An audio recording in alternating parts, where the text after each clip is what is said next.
Okay, well, with the size of this crowd, I want to make sure this is interactive and I'm achieving what you want to achieve, and so feel free if you have any questions while I'm talking to just stop me, raise your hand, and we'll address them.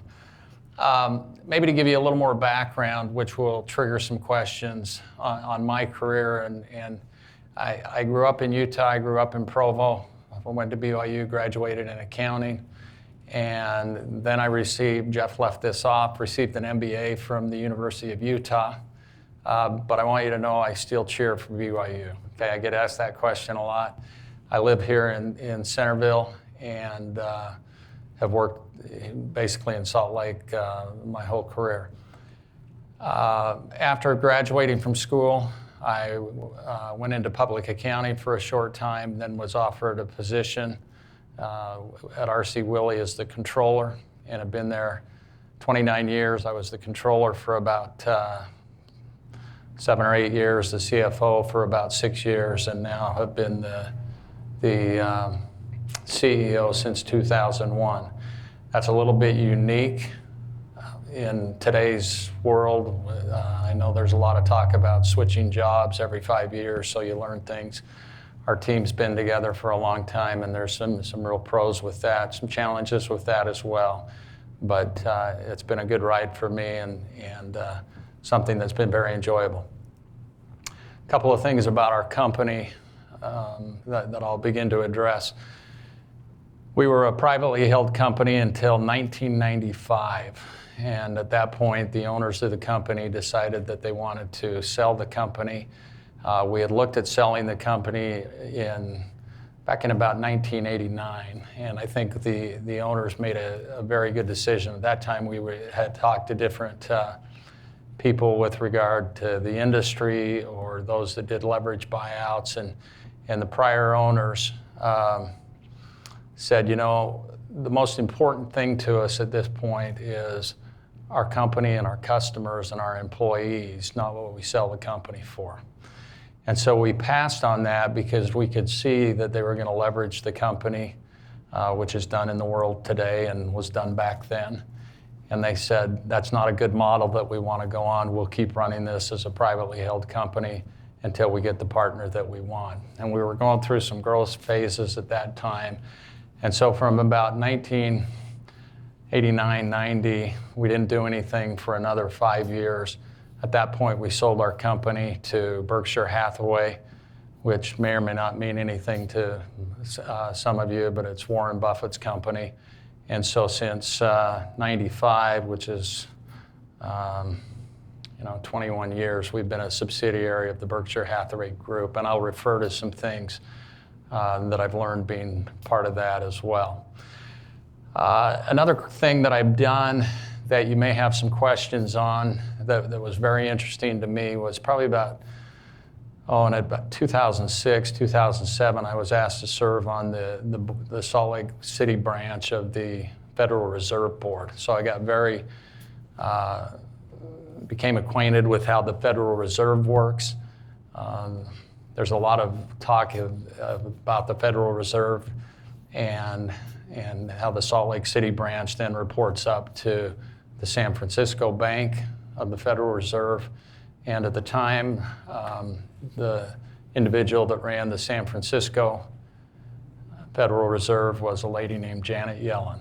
And so I got to know Janet a little bit. And so if you have any questions or any thoughts on that or want to know, when I open up the questions, I can answer my feelings on the Federal Reserve and the pros and cons that we see about that today. So when Jeff asked me to speak today or talk, he said, well, we have everything from, telling one story or some more stories. I thought, what would I have liked to have known at age 35 when, you're going through an executive MBA program, or some of you are maybe a little bit older than that, or what I would have learned. And a couple of things that come to mind. One of the things that I will always say is think long term. Okay? What do you think I mean when I say think long term? Someday we're going to be your age. Okay? Someday. That's out there. Yeah, someday you're going to be my age and that's out there. From a business perspective, what do you think? Do businesses think long-term today? Do they think short-term? Do they think next quarter earnings? How do they think? Short-term. Yeah, my experience is short-term. Your experience has been short-term. You said short-term. I don't know who you're with, but why do businesses think short-term? Shareholders. Okay, you got shareholders. Okay. What's that? And debt holders. Okay, they're all wanting payment this quarter. Okay. Well, it was interesting when our company was sold in 1995. Okay. One of the charges that our former owner, who was the CEO at that time and remained on as CEO, his name was Bill Child. He remained for 6 years, and then he and Warren turned the reins over to me. The charge that we get to run our company is make every decision as if this company is your only family asset, and it is the only asset you and your family will have for the next 50 years. Okay, so how does that differ from what you guys all said with regard to quarterly earnings, debt payoffs? How do you think that changes the way we approach business?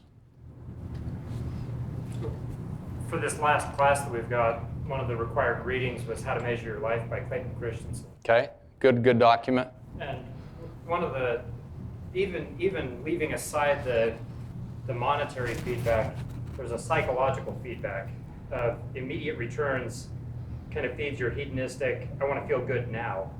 And the long-term investments, just like when you're raising your kids, the first 10 years of their life, they don't ever thank mom for anything she does. And she doesn't hear it probably for the next 10 years either until they're in their 20s, and then they finally look back and say, wow, my mom used to do all these things for me. And businesses are the same way. It's great to go to work and get praised every day.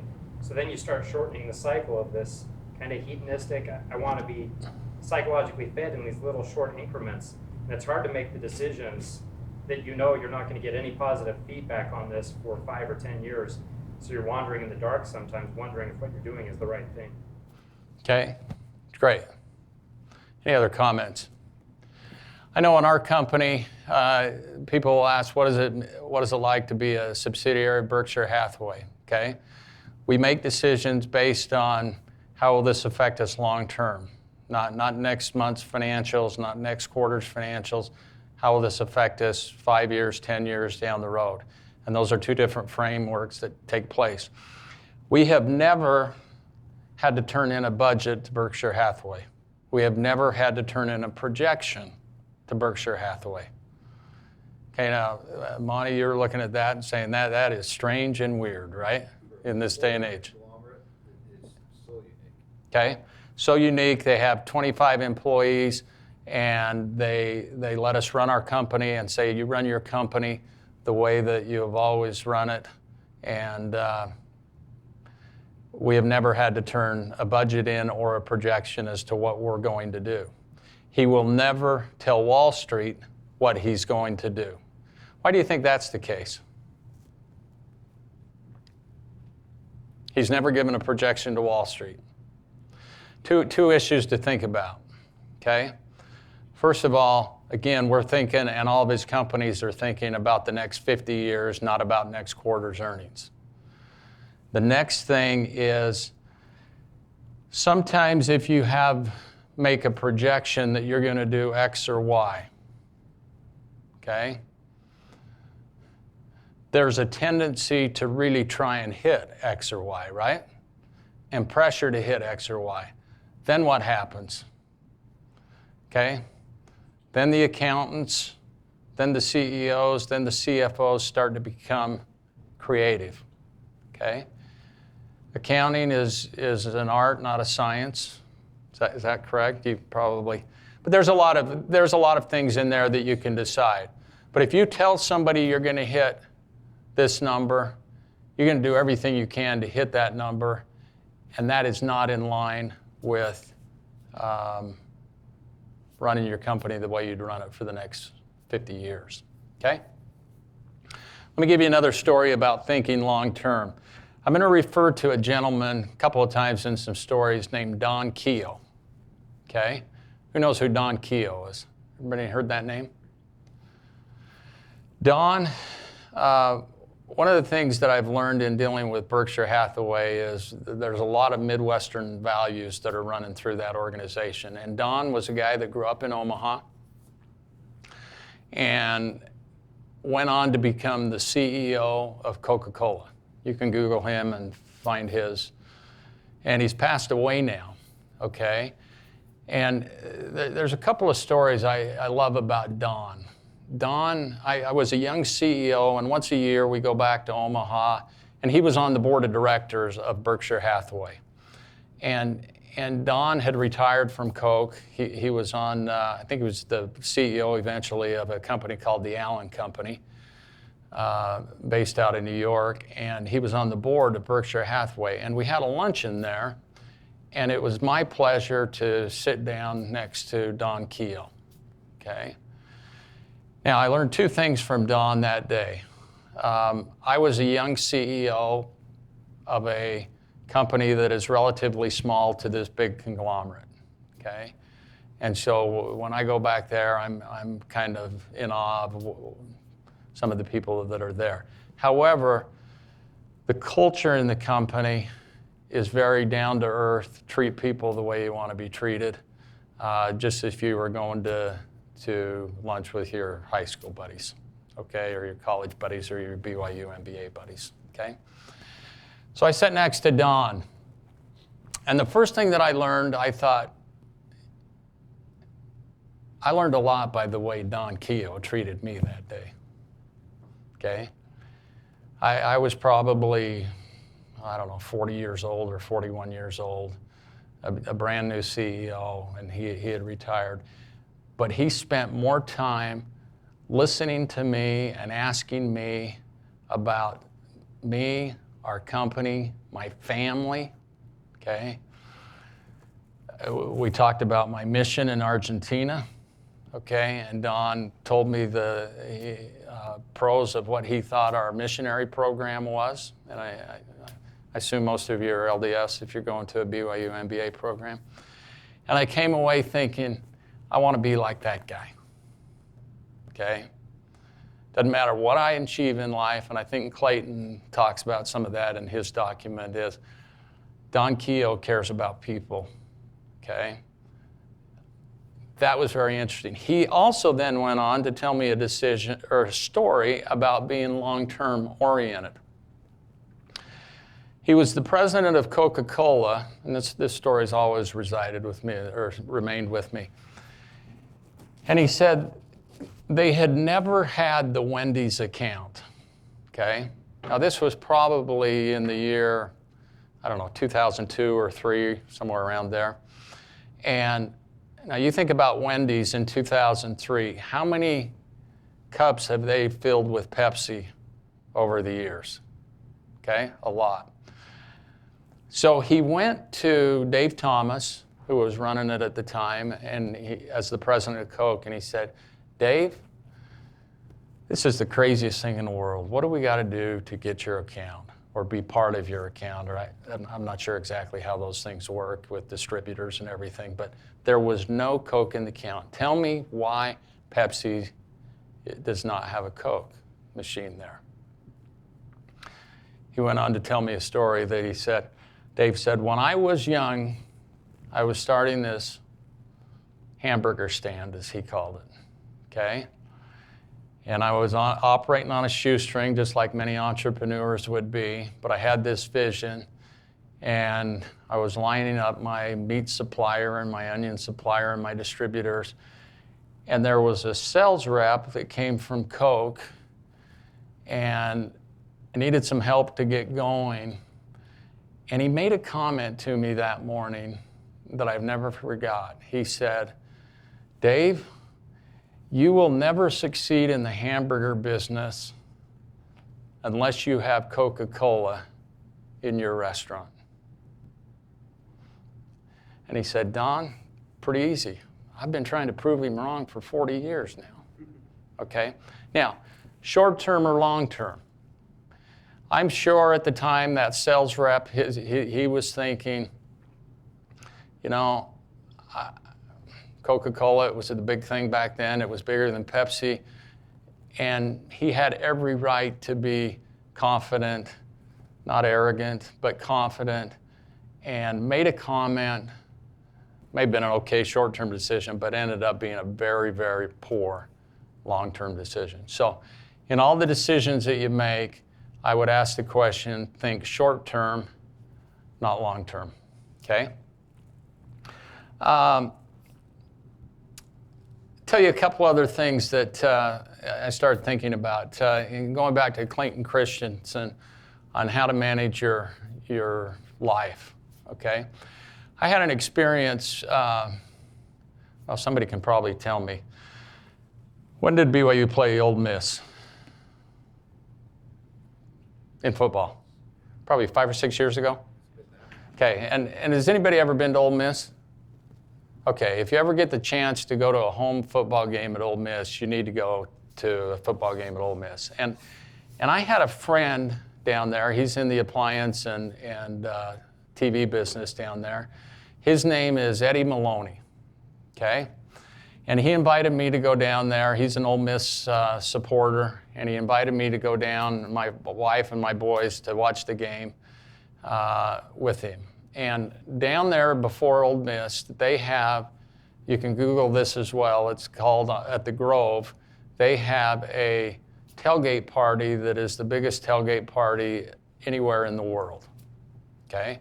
I mean, it's not like we do tailgate parties here, okay? There are more people at the tailgate party than in the stadium, okay? And I watched this gentleman, and I've known him for a long time, just more in business settings and things. And he was always very nice to me and everybody. But I watched him this weekend, the way he handled people. And I have never seen anything like this in my life. Everybody that walked by was Eddie's friend. And everybody that Eddie introduced me to was his best friend, okay? And it was sincere, it was genuine, and I had never seen anything like it. It wasn't like he was pompous or arrogant. He was a down-to-earth southern guy, and his hospitality was just tremendous. And so at the end of the weekend, I said to him, Eddie, how do you do it? How do you know all these people? How are they all your friends? And again, I've met a lot of people over the years, and it kind of goes back to some of the things that I saw in Don Keogh. He said, well, I have 2 rules in life, okay? And if you think about these 2 rules, one of them you'll say is basic, but I want to give you the charge to follow up on the second rule and see if it changes your life a little bit. He says the first rule is don't be a jerk. Now you'd say, oh, okay, that's kind of basic, and I'm not a jerk, and I'm doing okay there. He said, the second rule I have is I call people when I don't need anything. Okay? I call people when I don't need anything. Now think about that for a second, and the charge I want to give you today is by the end of next week, I want you to reach out to 5 people that you haven't seen for a while and just call them on the phone or maybe walk across the street or something and just say, how are you doing? Okay? You don't need anything. You're just checking. Just say, I was thinking about you. Okay? Now, I thought about that, and I've done that since. Okay? I did one yesterday where I called a guy. He had lived in my neighborhood, moved down to Alabama, and I called him on the phone. That right there will change your life if you do it consistently, okay? Take time to ponder, think who needs a call, and make a call when you don't need anything, okay? Any thoughts on that? Anybody had any experiences with that? One of my best friends is the operations manager for a division of Ferguson Enterprises. Anyway, he had the experience where mostly he's dealing with customers who have problems paying, things like that. And anyway, it's probably been 6 or 7 years that he had an idea of every Friday he'd send out a Friday email to his entire distribution list with 15 or 20 funny internet pictures that he'd compiled over the course of the week. And so every Friday, this feel-good email goes out to everybody on his distribution list, which includes customers. And so now, when they get an email from him, they don't dread seeing the email. There's something to look forward to. So the relationship is bigger. It's a person-to-person relationship, not just a I'm chasing after you for your money type of relationship. And it's been amazing to me, one, how diligently he's been doing it, because he's been doing it consistently for 6 years. But the effect that he's reported it has in his business relationships being more personal relationships, leading for a longer-term benefit. Okay. Any other thoughts? I think something Scott just said here was that about personal relationships, and there's a difference in terms of business relationships and personal relationships. You can make those business relationships personal if you do these kinds of things. Yeah, and again, that's a great thing, is to say some of these people that you're going to call, just call them and ask them how their family's doing. You don't need to ask them, if they're going to pay their bill, or you're going to get a discount or negotiate a price on this or that. Just say, I've been thinking about you today. You're doing okay with your family. I know you, whatever the case may be. Call somebody when you don't need anything. All right, another concept that I want to put before you that we try and ingrain in our company. And we have about 2,600 employees right now. And part of my job is the culture of the company, trying to make sure we're all on the same page. When somebody walks in a store in Idaho, it should be the same feeling as they're walking in a store in Sacramento or getting a delivery in Las Vegas or something here. A little bit about our company. We actually do more business outside the state of Utah now than we do inside the state of Utah. And so culture is a big thing for us. One of the things that we try and ingrain, and I think it works in any business environment, is we try and say we need to make sure we create a positive customer experience, and we need to understand the difference between an experience and a transaction. Okay? Now, I think that concept can be taken to any business that you're in. Okay, we're in a retail business. We're dealing with hundreds of customers every day, making hundreds of deliveries every day. But whatever business you're in, you're also dealing with customers. Okay, they may be business customers rather than individual customers.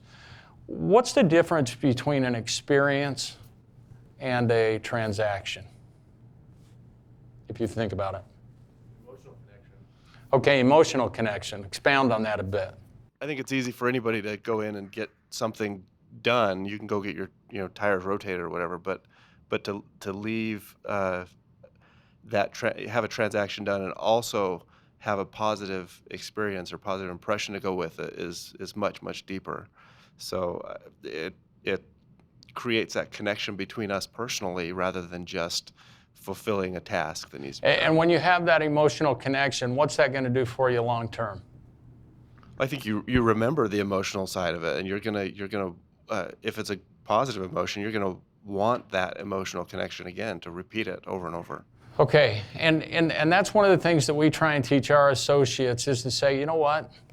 Everything we carry in our stores, somebody can buy something very, very similar at a lot of different places within 5 miles, and on the internet they can buy it. The difference that we will make is if we create this emotional attachment with the customer that will say, I want to come back in because I want to buy my furniture or my appliance from Tom or Jane or whoever it is. And we, by the time somebody buys something from us and then we deliver it, they'll probably interface with 7 or 8 of our associates directly, and probably 15 indirectly when you think about who's buying the product and shipping it on time and getting it here. And so we want that positive customer experience. One of the great stories that I had when I was talking to some of our associates was somebody said, I said, what's the difference between a experience and a transaction? And somebody said, well, a transaction's like when I go to 7-Eleven in the morning. Just handing my money, okay? And the reply was great, though. Somebody else raised their hand and said, not at my 7-Eleven. Okay? I've never forgot that. Not at my 7-Eleven. When I walk in there, they know my name. They know what I drink. They know why I'm there. They've taken it to a different level. I can't go get my cup of coffee or whatever they were getting there anywhere else, because when I walk in that 7-Eleven, it's an experience, not a transaction. Now, you guys all work in different businesses, okay?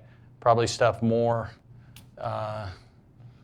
much bigger dollar volumes than a cup of coffee or, a Coke or whatever they were getting there at 7-Eleven. Make sure that you're focusing on and your people are focusing on the experience, not a transaction, okay? The other thing that we try and instill in our company that I think is important is to try and understand the difference between a policy and a guideline. And we teach that over and over again. And you have to keep reminding people over and over again about it. What's the difference between a policy and a guideline?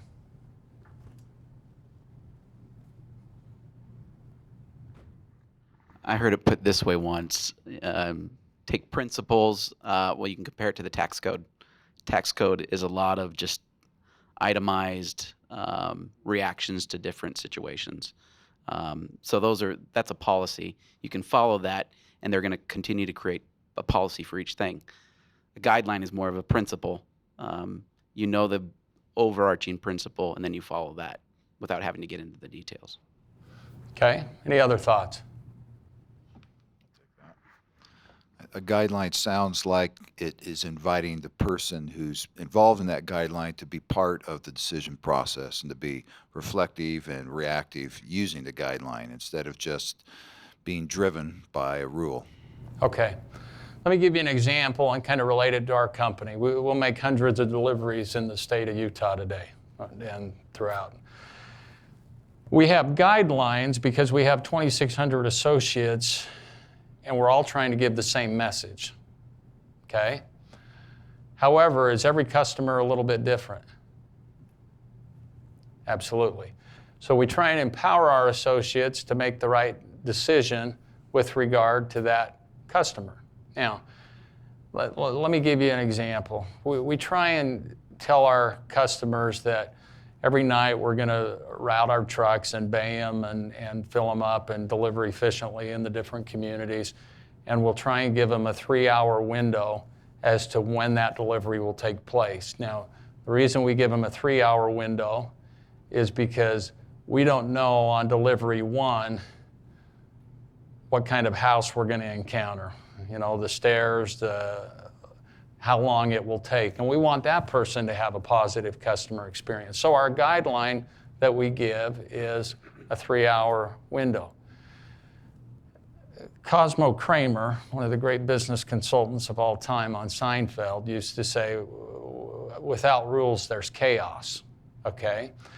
If I had every sales associate promising every customer that they would get it on the dot at a certain time, what would I have? A lot of unfilled promises, okay? However, we want to empower people to be able to make the right decision to say, these are guidelines, but they're not policies, okay? Whatever the case may be, try and work with that customer, try and get them the best thing. If they need it there, we'll try and put it on a different truck. We'll try and do things to accommodate that customer because not everybody's the same, okay? If you have to explain your organizational chart to a customer, you've failed, okay? They don't care how you're organized or what he said or she said or what that department does or doesn't. Just take care of your customer, okay? That's a good long-term solution. Okay, where are some of the worst policies that we have?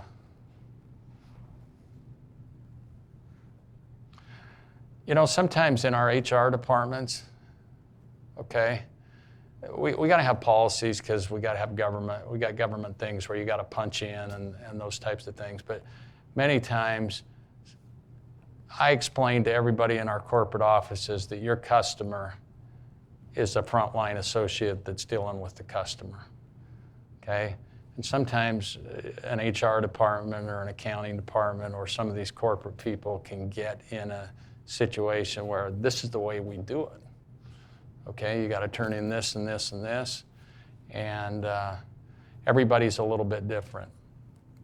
So those are some things to think about with regard to policies and guidelines. Ask yourself in your organization, are we filled with policies or are we filled with guidelines that create structure but maintain flexibility at the same time? Okay? A couple of things that are taught at the Berkshire level. We have some, once a year we have some CEOs get together and we have some best practice meetings. And for the last few years there is, we've gone over what is called the ABCs of business failure, okay? And 3 principles that we're always asked to look at to say, do these things creep into your company, okay? Because if they do, you'll begin to head down the road you don't want to head down, okay? The first one is arrogance, okay? Make sure you're not arrogant, okay? Know the people you work with, know their first names, talk to them, and don't think you're bigger than you really are, okay? And that's one of the things I've really enjoyed, getting to know the other CEOs of Berkshire. They're just down-to-earth people. And, you know, one of the stories that I have with that, we had just been bought, I was the CFO at the time, we had just been bought by Berkshire Hathaway, and our insurance renewals were due. And I thought, well, they're kind of an insurance company, I better ask them, you know, what kind of levels we ought to have for liability levels and those types of things. And so I called the CFO and asked him, I said, we're renewing our insurance, where should our levels be? Do you have a preference on who we book this business with? Now, you think about this answer that he gave me and see if it would happen in your organization. Most of the time when somebody's asked a question, what do? They give you an answer, right? He said, we don't make that decision. You make that decision. Okay? Now, again, it's a humble way of saying you're qualified to make that decision. Okay? So don't get caught up in your success. Second thing is the ABCs of business failure: arrogance. B is bureaucracy. How much bureaucracy do you have in your business? Our company, we have a board of directors, and there are myself, our CFO, our president. We have a separate president, and together the 3 of us really run it. Bill Child, who's 85 years old, is still our chairman, is not involved and hasn't been involved in the day-to-day since 2001, been a great supporter though.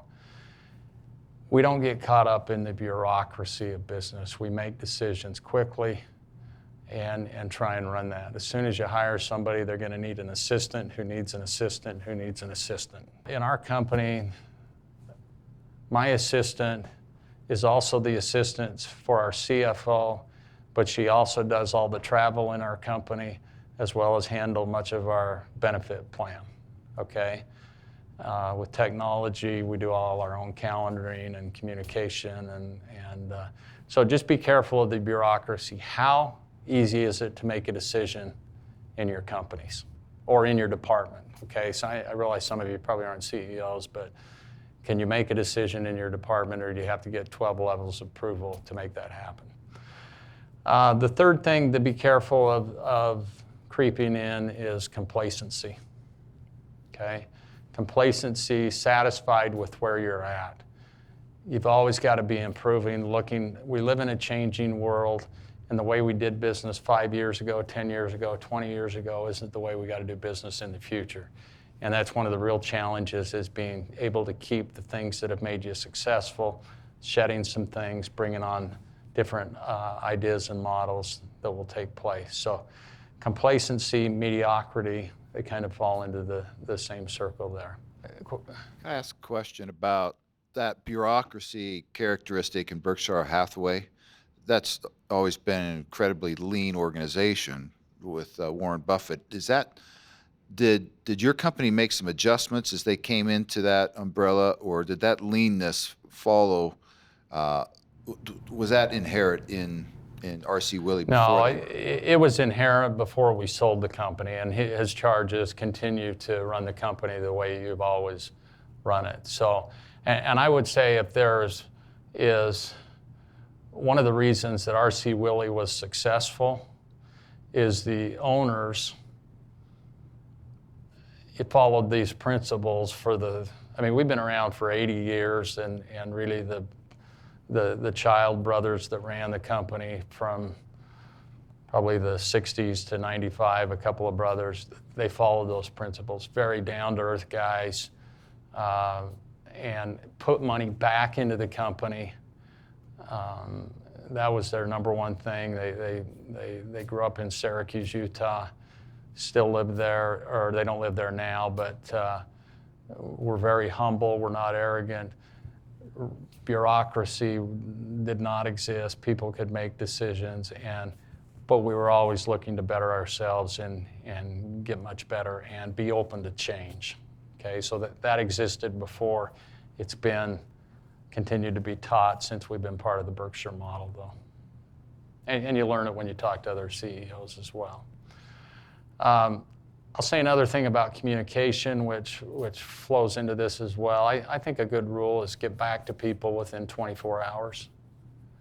Okay, now we all get emails of cold emails that are sales calls, and you wonder where they got my email from to do that. That's not the kind I'm talking about. But if you have an employee that is sending you a question or a comment, okay, and you don't get many calls anymore. Most of them are coming by email. But get back to them within 24 hours, okay? My relationship with Warren Buffett is such that I have to write him a letter once a month and just tell him how business is. I send the financials in. But I have never called him, and he has two rules. Call me whenever you want, and call me early with bad news, okay? Pretty good rule too.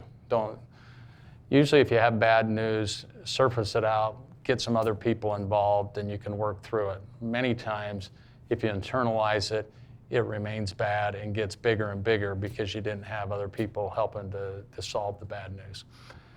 I've never called him. Most of the time when I call him, he'll answer right then. Sometimes his assistant will say he's on the phone, he'll get back to you, and he gets back to me within 10 minutes. No matter where he is in the world, though, she says, if you need to talk to him, he'll get back to you within 24 hours, okay? Now, sometimes she'll say, he's here or there. Is it pressing? I said, no, have him call me in a week when he gets back. It's not that pressing, okay? But communication, that sends a message of culture through your company about arrogance. You know, if the CEO will get back to you. And sometimes some of the emails that you'd shoot back are, sorry, I can't get this today, but give me a couple of days to get back to you, or I'm out of town, or whatever the case may be. I've done talking. I'm supposed to quit right now, right? So let me open it up for any other questions you might have. Let me throw one thing out about the Federal Reserve. That was a real thing. I'm a real fan of the Federal Reserve having said on that, okay? I don't think they're tied to the President of the United States. I don't think they're tied to Congress. I think they are very good people trying to handle monetary policy in the best way possible and are independent thinking people. I could never tell in talking to any people involved in the Federal Reserve if they were Republican or Democrat or independent or anything else. It was not a political group. It was a monetary policy group.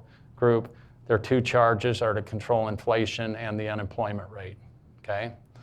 There's another group that I'm not as bullish on, and that's our legislative and congressional group, who really hasn't got a lot done in the last little while. So to lump them all together, I think is unfair. I think the Federal Reserve is really trying to do the best job they are and are not political people in making that happen. So let me open it up to any questions any of you might have. Could I ask you a quick monetary policy question?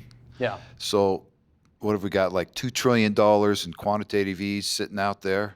It seems dangerous. Do you think the Federal Reserve is in a dangerous position in terms of, at some point, trying to pull that $2 trillion back out of the economy without kicking us into, a bad spin result? Let me say my role on the Federal Reserve was this.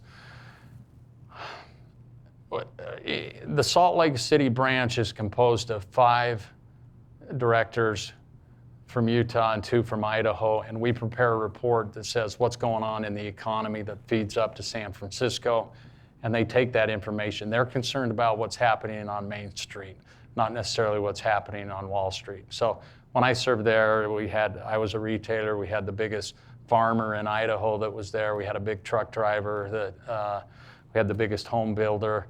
We had a very diverse group to try and say what's really going on in the economy. We prepared reports. There's always a banker or 2 on it, and did that. So when you asked a question, that question's way above my pay grade, okay?